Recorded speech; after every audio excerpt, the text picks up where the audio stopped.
Hello बच्चों, let's read this question. The question says N2 is obtained by decomposition of benzene diazonium chloride at constant temperature. It is a first order reaction. The various volumes obtained at different time intervals are time in minute and N2 in ml, time 0, N2 0, time 20, N2 10, time 50, N2 25, time 70, N2 32 and time infinite M2 162. The rate constant of the reaction is option A 3.54 into 10 raised to the power minus 2 minute inverse. Option B 3.2 into 10 raised to the power minus 3 minute inverse. Option C 3.89 into 10 raised to the power minus 3 minute inverse and option D is 3.1 into 10 raised to the power minus 5 minute inverse. बच्चों इस question के अंदर हमसे कहा गया है कि हमारी कोई बेंजीन डाइजोनियम क्लोराइड रिएक्शन है, उसका डिकम्पोजिशन हो रहा है और उसमें हमारी N2 गैस रिलीज हो रही है और वो कांस्टेंट टेम्परेचर पर हो रही है और फर्स्ट ऑर्डर रिएक्शन है और हमें बताना है उसका रेट कांस्टेंट। तो फर्स्ट ऑफ ऑल बात करते हैं इस क्वेश्चन में हमारे की कंसेप्ट की। की कंसेप्ट क्या होगा बच्चों हमारे पास फर्स्ट ऑर्डर रिएक्शन के लिए उसकी इक्वेशन। फर्स्ट ऑर्डर रिएक्शन के लिए हमारे पास रेट कांस्टेंट होता है K is equals to 2.303 log A upon A minus X, जहाँ log A upon A minus X में ए क्या है बच्चों, कंसंट्रेशन है रिएक्टेंट की एट टाइम इंटरवल जीरो मतलब इनिशियली, और ए माइनस एक्स क्या है, कंसंट्रेशन है हमारे पास आफ्टर टाइम इंटरवल टी, ये हमारे पास होता है। लेकिन हमें क्वेश्चन में बेंजीन डाइजोनियम क्लोराइड की कंसंट्रेशन तो दी नहीं है, वही तो रिएक्टेंट है, हमें दी है N2 कितनी रिलीज हो रही है। तो इसको देखते हैं कि हम अपने फॉर्मूले को मॉडिफाई कैसे करेंगे N2 के टर्म्स में। हमारे पास इक्वेशन में क्या दी थी बच्चों, बेंजीन डाइजोनियम क्लोराइड का डिकम्पोजिशन हो रहा है और बेंजीन डाइजोनियम क्लोराइड का फॉर्मूला होता है C6H5N2Cl। अगर इसका डिकम्पोजिशन होता है तो यहाँ बनता है क्लोरोबेंजीन दैट इज C6H5Cl और साथ में बनता है यहाँ N2 गैस। अब हमें क्या करना है, अपने फॉर्मूले को मॉडिफाई करना है। एक चीज इंपॉर्टेंट है बच्चों, जितनी ज्यादा कंसंट्रेशन हमें दी होगी बेंजीन डाइजोनियम क्लोराइड की उतनी ज्यादा N2 गैस रिलीज हुई होगी, ये बात तो पक्की है। और हमारे पास मैक्सिमम N2 गैस क्या कितनी रिलीज हो रही है, 162 ml रिलीज हो रही है इनफाइनाइट टाइम पे, 162 ml रिलीज हो रही है। तो हमारे पास जो मैक्सिमम वॉल्यूम N2 की हो सकती है वो क्या हो सकती है, 162, और वो किसके कॉरेस्पॉन्डिंग होगी, हमारे पास maximum volume of benzene diazonium chloride. और maximum volume benzene diazonium chloride की क्या हो सकती है, उसकी इनिशियल कंसंट्रेशन, क्योंकि टाइम के साथ साथ वो तो कम होता चला जाएगा।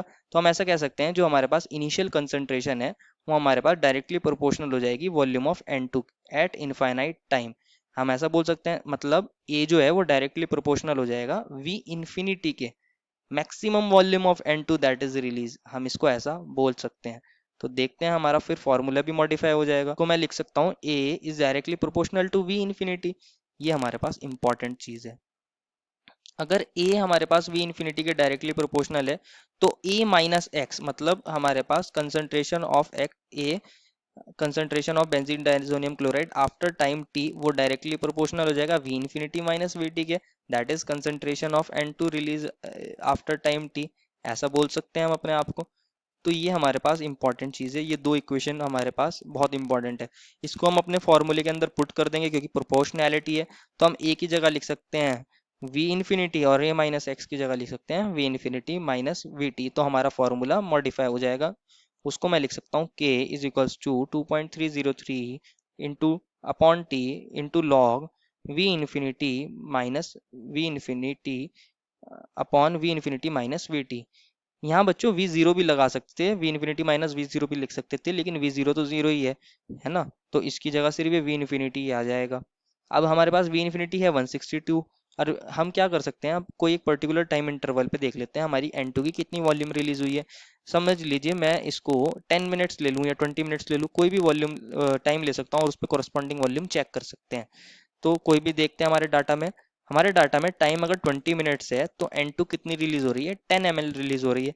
तो हम इस वाली वैल्यू को यहाँ पे लगा देते हैं, अपने फॉर्मूले में सब्सटीट्यूट कर देते हैं। तो हमारा फॉर्मूला क्या बन जाएगा, K is equals to 2.303 upon 20 minutes है, मिनट्स लिख देंगे, log V infinity upon V infinity minus V T की जगह क्या लिख दूंगा, वी इन्फिनिटी की जगह 162 upon 162 minus V T, time we T क्या है बच्चों हमारे पास 10 ml है, ये भी ml में और ये भी ml में।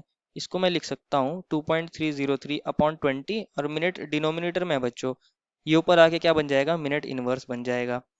लॉग 162 ml से ml कट जाएगा, 162 अपॉन 152 आ जाएगा।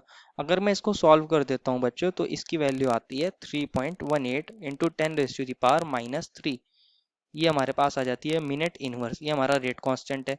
और अगर इसमें इसको राउंड ऑफ कर दूँ तो नियर बाय 18 किसके इक्वल है, 20 के, तो 3.20 लिख सकता हूँ इंटू 10⁻³ इसको मैं अपने ऑप्शन में चेक कर लेता हूँ। कौन सा ऑप्शन में ये वाली वैल्यू दी है बच्चों मुझे, ये वाली वैल्यू दी है मुझे ऑप्शन नंबर बी में। Therefore the final answer is option number B. I hope you understood it well and best of luck.